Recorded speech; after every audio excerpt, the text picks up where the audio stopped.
Fala pessoal, sou o professor Spider. Nesse vídeo vamos falar da histologia dos vasos sanguíneos.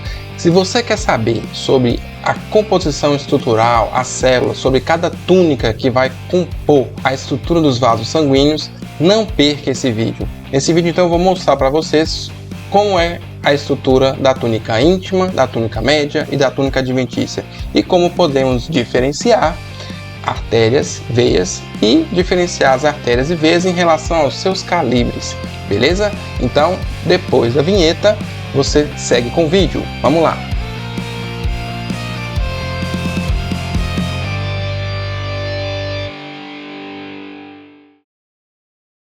Bom, nessa lâmina aqui vamos poder explorar mais ainda as artérias e as veias. Temos aqui artérias e veias de médio calibre. Podemos observar aqui no mesentérico, então, essa estrutura de uma artéria e aqui de uma veia. Olha só, vamos ver aqui a íntima. Então, olha, dá para observar aqui o tecido endotelial, tecido conjuntivo frouxo, subjacente, o subendotelial. Dá para observar aqui ó, a lâmina elástica interna, que às vezes até descontínua, que ela meio que desaparece, deve aparecer lá na frente. Mas não vemos com muita nitidez aqui, por exemplo, as lâminas elásticas da túnica média. Aqui mais para cá já vem a túnica adventícia. Podemos observar uma grande espessura da túnica média, então isso caracteriza, né, que é uma artéria de que estamos falando, uma artéria de médio calibre, tendo em vista que só observamos aqui na lâmina elástica interna essa presença da fibra elástica, beleza? Então olha só, descobrir que é uma artéria é de grande ou de médio calibre. Se você vê muitas lâminas elásticas, é de uma artéria de grande calibre, é uma artéria elástica.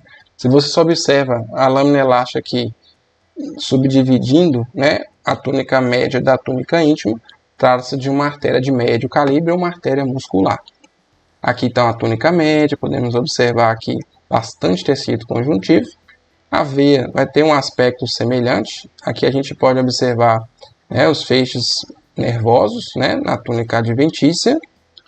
Temos aqui o tecido conjuntivo, né, da túnica adventícia também bem evidente.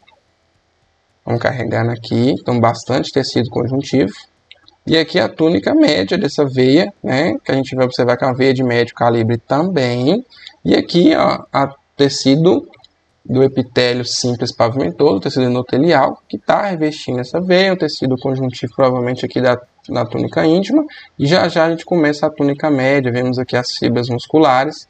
Então, vimos novamente artérias e veias de médio calibre, suas características, mas essa lâmina também nos permite ver vasos menores, né? Então, no mesentérico tem uma grande irrigação, podemos, se a gente entrar aqui e for dando zoom, a gente encontra vasos menores. Eu queria aproveitar essa lâmina para mostrar para vocês, então, arteríolas e veias. O que vai diferenciar, por exemplo, uma artéria de pequeno calibre de uma veia de pequeno calibre? Vai ser o número de camadas. Como eu falei com vocês, artérias e veias de pequeno calibre, a gente costuma, de médio calibre, a gente fala que é de 8 a 39 camadas, né? Tendo 40 ou mais aí já seria de grande calibre.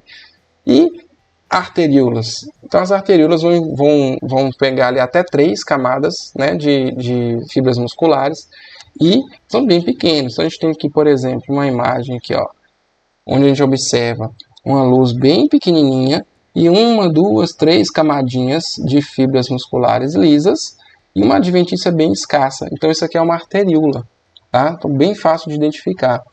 As arteríolas, pessoal, vão ser então os menores vasos, né, que vão conduzir o sangue para os capilares posteriormente. Então aqui a gente pode avaliar, né, as arteríolas. Podemos ver aqui 2 arteríolas adjacentes, né? Podemos ver aqui luz pequena, parede mais espessa, aqui tem, parece que 2, no máximo 3 camadas, também na túnica média, e aqui da mesma forma. Agora, a gente tem que identificar também as vênulas. Então, para identificar as vênulas e comparar com as artérias, a gente pode olhar aqui, ó. Nessa lâmina, a gente tem aqui uma vênula e uma arteríola. Olha só, a vênula, ela tem uma luz grande e uma parede fina. A artéria tem uma parede mais espessa e uma luz pequena. Então, podemos ver aqui a arteríola, no caso, né? 3 camadinhas de células, aparentemente. De forma semelhante aqui, 1 ou 2 camadinhas de células aqui nessa vênula e mais túnica adventícia. Então, isso caracteriza bem a vênula e diferencia ela das arteríolas, tá? A dica que eu dou para vocês ao analisar essas lâminas é verifique o lumen. Normalmente o lumen das vênulas ele é mais amplo e a parede é mais fina, enquanto na arteríola o lumen é menor e a parede é mais espessa, certo? Então a gente pode ver aqui também, ó, um casalzinho, né? Onde eu tenho aqui uma arteríola e uma vênula, onde você pode observar uma parede mais espessa aqui e um lumen mais fininho, e aqui o lumen mais larguinho e a parede mais fina. Então, essa é a dica que eu dou para vocês para diferenciar arteríolas e vênulas. A gente não consegue ver muito bem aqui as camadas, né? Distinguir ali a adventícia média, íntima, muitas vezes, porque realmente é muito fininho. Muito bem, pessoal. Faltam os capilares para a gente discutir. Essa lâmina do mesentério tem vários capilares. Os capilares são os menores vasos que a gente vai poder visualizar aqui. A gente costuma dizer que a luz de um capilar basicamente permite a passagem de célula a célula, tipo uma fila de hemácias, as células como se fosse passando em fila indiana. Então deixa eu já puxar aqui rapidamente, né? Olha só, isso aqui é um capilar, tem uma hemácia lá dentro. Olha como ele é bem pequenininho. Podemos ver outro aqui. Bom que o Histology Guide ele já marca para a gente.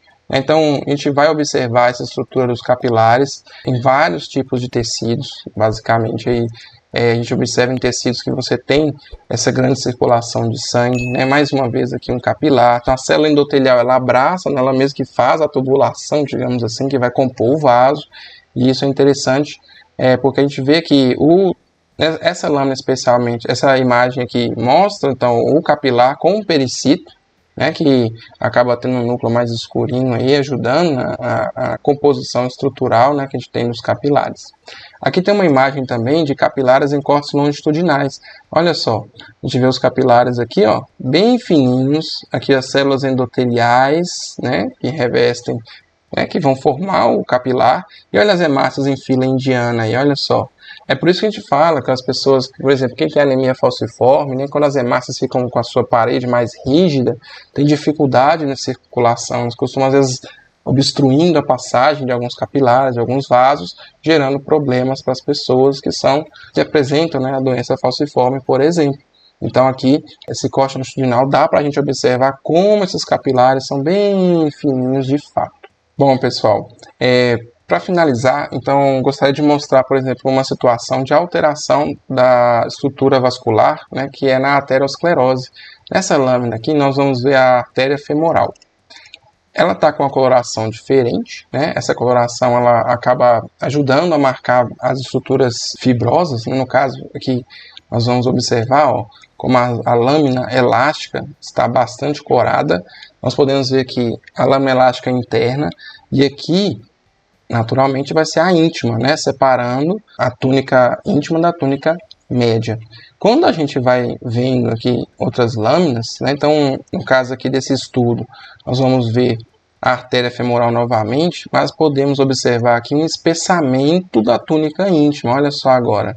Podemos observar aqui, ó, a lâmina elástica interna, separando a túnica média da íntima. Mas olha só a proliferação celular que aconteceu aqui, num quadro aí causado por uma placa de gordura, uma placa de ateroma, e naturalmente é o que causa a aterosclerose. Então, esse aqui é um estudo feito na artéria femoral de um animal murino, né? E aí você tem esse espessamento e pode chegar até mesmo a obstruir. Então, isso aqui foram 14 dias, né, do experimento. Com 28 dias a gente já pode observar mais uma vez aqui a artéria femoral. E olha como a luz vascular está praticamente obliterada, né, em relação ao que era antes. Olha a túnica íntima agora como está bastante espessa, com bastante proliferação de células. Então, a estrutura de cada uma dessas túnicas é importante para o funcionamento desses vasos, certo? No caso aqui é uma artéria, né? Precisamos de uma túnica média que tenha a proporção aí grande de fibras musculares lisas, e aqui não temos isso, essa estrutura da túnica íntima torna esse vaso bastante rígido, o que vai prejudicar a função da artéria em si. Então, a aterosclerose é um problema grave, né, associado com problemas de dislipidemia, né, com o aumento do colesterol sanguíneo, e isso é um dos efeitos que acontece aí nos vasos, a gente vendo aqui histologicamente, beleza? Bom, uma outra coisa que a gente pode correlacionar, se a gente for falar em veias, por exemplo, eu vou até voltar na lâmina lá de veias para mostrar para vocês a importância, né, que a gente tem aí do colágeno, né, para a função dessas veias. Então aqui vamos, por exemplo, aqui na veia poplítea. Olha como ela é rica em colágeno. O colágeno, pessoal, é essencial para o funcionamento das veias, porque ele vai dar essa resistência para a pressão do sangue acumulado, às vezes retido. Não que ele fique parado, mas por ser uma região onde o fluxo sanguíneo é mais lento do que nas artérias, você vai ter que ter uma estrutura que tenha mais resistência. E o colágeno é parte importante disso. Tem uma doença que é o escorbuto, né, que ocorre na deficiência de vitamina C, que era comum nos marinheiros, né, porque eles antigamente eles saíam nas suas viagens, a tripulação ficava com escassez de produtos, de alimentos ricos em vitamina C, e quando voltavam apresentavam escorbuto. Uma das características do escorbuto, né, dessa carência de vitamina C, vai ser um sangramento, uma facilidade no processo hemorrágico, porque as suas veias vão ficando cada vez mais frágeis por causa da pobreza, né, do colágeno que vai ser produzido. Um colágeno deficiente, devido à falta de vitamina C, que é essencial lá no processamento da proteína colágeno, acaba gerando vasos fracos, né, vasos que tendem a se romper com mais facilidade, devido exatamente a essa importância, né, que o colágeno tem para a composição da túnica adventícia desses vasos. Bom, então para finalizar, vamos só lembrar, né? Artérias e veias vão ser diferenciadas pela espessura da túnica média e da túnica adventícia. Se tem túnica média bem desenvolvida, provavelmente trata-se de uma artéria. Se tem uma túnica adventícia mais desenvolvida, provavelmente trata-se de uma veia. Em relação a se é artéria e veia, esse é o critério principal. Agora, se é de grande, médio, pequeno, ou se é uma arteríola ou uma vênula, nós vamos ter que analisar outras características. As dicas que eu dei hoje foram as seguintes. Artérias de grande calibre, as artérias elásticas, vão ter na túnica média aquela presença de ondulações, né, estruturas que vão representar aí a presença de fibras elásticas.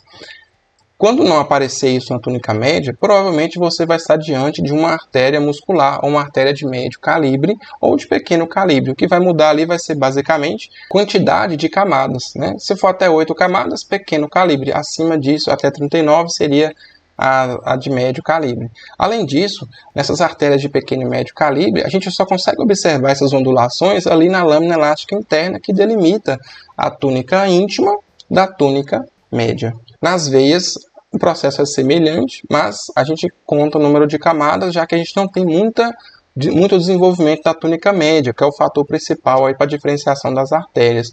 Então, o número de camadas seria o ponto principal onde a gente iria diferenciar aí as veias, né, em relação ao seu calibre. As arteríolas vão ter, então, de 1 até 3 camadas na túnica média e vão ter o lúmen menorzinho. Em relação às vênulas, você vai ver poucas camadas na túnica média, o lúmen ele costuma ser maior e a parede vai ser mais fina. Então, comparando arteríola e vênula, acho que esse é o principal aspecto assim, que a gente pode usar para tentar fazer a diferenciação. Às vezes nem sempre fica muito claro, mas quando a gente tem o par de arteríola e vênula ali muito próximos, dá para a gente fazer essa diferenciação por esse quesito. Então, a luz do vaso grande e a parede fina seria a vênula, e a luz do vaso pequeno e a parede um pouquinho mais espessa seria uma arteríola. E os capilares são muito fininhos, né? Eles praticamente cabem ali uma hemácia, né? Num corte transversal, 2 talvez você consiga ver. E tem a parede bem fina, a parede do endotélio, né? É basicamente a parede do capilar. E a gente tem essa perspectiva também de que às vezes nas veias, como elas comportam sangue, né, digamos, mais do que as artérias, é provável que você encontre mais hemácias em veias, mas isso também pode acontecer em artérias, então não é um critério que vai ser definidor para você definir se é uma artéria ou se é uma veia, mas é mais uma dica que você pode usar, né, para tentar diferenciar um do outro. Como as veias têm mais um fluxo sanguíneo mais lento, às vezes elas costumam apresentar sangue dentro delas aí quando a gente analisa a lâmina. Se você gostou desse vídeo, curte, compartilha, manda para os seus colegas. Cada curtida faz esse vídeo aparecer para mais pessoas no YouTube. Isso me ajuda bastante. Estou chegando a quase 1.100 inscritos, então peço a vocês que me ajudem nisso aí, para atingir essa meta inicial desse ano, beleza? Então, curta o vídeo para que ele atinja mais pessoas. Se te ajudou, compartilhe com os colegas. Se ficou dúvida, comente aqui que eu posso ajudar vocês a esclarecer, quem sabe aí alguma dúvida, e conto com vocês no próximo vídeo, beleza? Um abraço!